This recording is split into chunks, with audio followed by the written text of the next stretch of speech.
हाफिज सईद के घर में किसने की सर्जिकल स्ट्राइक? पाकिस्तानी आर्मी के उड़े होश। कनाडा के बाद पाक में बवाल। 4 दिन से रो रहा हाफिज सईद, बेटी को किसी ने घर से उठाया, कार में बैठाया, आईएसआई को नहीं लगने दी थोड़ी सी भी भनक।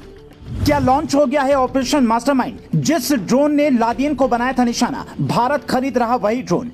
26 सितंबर को हाफिज सईद की पेशावर वाले ठिकाने पर एक कार आकर रुकी। कार से 3 लोग उतरे, बेटे कमालुद्दीन को पकड़ा, कार में डाला और फरार हो गए। जब ये खबर जेल में बंद हाफिज सईद तक पहुंची तो वो गुस्से में चिल्लाने लगा। आईएसआई ने आश्वासन दिया कि जनाब हम ढूंढ रहे हैं, आपके बच्चे को कुछ नहीं होगा, पर 4 दिनों तक कोई सुराग नहीं मिला तो हाफिज सईद टूट गया। वो अल्लाह से अपनी बेटी की जिंदगी की दुआ मांग रहा है। पर इसी बीच सोशल मीडिया पर एक तस्वीर सामने आई जिसमें दावा किया गया कि हाफिज की बेटी की मौत हो चुकी है।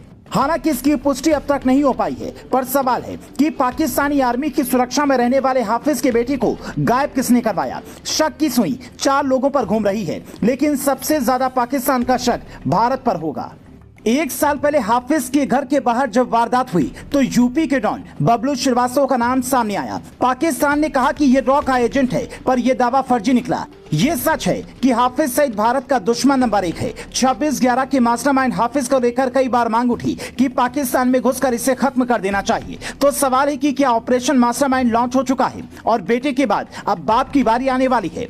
कई बार खुफिया ऑपरेशन की जानकारी सामने नहीं आती, जब मिशन पूरा हो जाता है तो पूरी कहानी खुलकर सामने आती है। क्योंकि हिंदुस्तान और अमेरिका की दोस्ती अब गहरी हो चुकी है तो दोनों मिलकर भी देश के दुश्मनों को ठिकाने लगाने का ऑपरेशन चला सकते हैं। भारत ने अभी अमेरिका से वो ड्रोन खरीदने का करार किया है जिससे अमेरिका ने ओसामा बिन लादेन को ढेर किया था, जिसके बाद सवाल उठ रहे हैं कि क्या भारत किसी बड़े मिशन को अंजाम देने की तैयारी में है।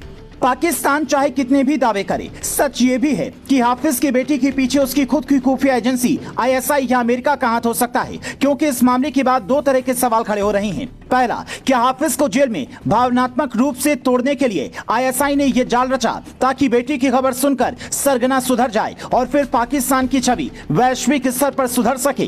दूसरा, अमेरिका के लिए पाकिस्तान में ऑपरेशन चलाना कोई बड़ी बात नहीं है। जैसे उसने लादेन को ढेर किया, ठीक वैसे ही हाफिज तक भी उसके लोग पहुंच सकते हैं, क्योंकि हाफिज भी उसके लिए दुश्मन नंबर 1 है। हालांकि ज्यादा संभावना इस बात की है कि हाफिज को भारत ही खत्म करे, क्योंकि जिसे दुनिया खतरा मानती है उसे अगर कोई अपने मुल्क में शरण देगा तो फिर उससे खत्म करने के लिए सीमाएं तोड़नी पड़ती हैं। पाकिस्तान में इस बात की चर्चा बड़ी जोर शोर से है कि आईएसआई और हाफिज सईद जैसे लोगों का परिवार अब सुरक्षित नहीं है, क्योंकि कोई है जो दिन के उजाले या रात के अंधेरे में आता है और मिशन को अंजाम देकर चला जाता है। हम आपको बीते कुछ महीने में पाकिस्तान में हुई ऐसी घटनाओं की लिस्ट भी दिखाते हैं। 20 फरवरी 2023 पाकिस्तानी सेना का हेडक्वार्टर जिस रावलपिंडी में है, वहाँ हिजबुल के अहम चेहरे बशीर अहमद पीर को किसी ने ढेर कर दिया। 22 फरवरी 2023 भारत में आतंकी गतिविधियां फैलाने के मास्टरमाइंड एजाज अहमद अहगर को अफगानिस्तान के काबुल में निशाना बनाया। 26 फरवरी 2023 कराची में अल बद्र मुजाहिदीन के चीफ सैयद खालिद रजा को घर में घुसकर अज्ञात लोगों ने टारगेट किया।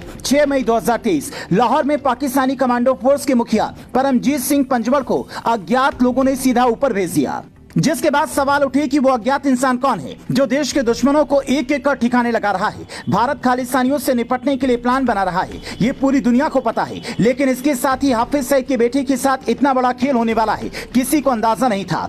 देश इस बात पर सवाल उठा रहा था कि हमने कुछ दिन पहले ही पाकिस्तान की वजह से अनंतनाग में अपने अफसर खोए, तो पाकिस्तानी खिलाड़ियों का हम इस तरह से भव्य स्वागत क्यों कर रहे हैं। पर हाफिज के बेटे वाली बात सुनकर लोगों ने सुकून की सांसें ली होंगी, क्योंकि जिसने हजारों माओं से बेटा छीना उसे भी पता चलना चाहिए कि बेटे से दूर जाने का दर्द क्या होता है। आपको क्या लगता है, हाफिज सईद के साथ भारत को क्या करना चाहिए? कमेंट में बताएं।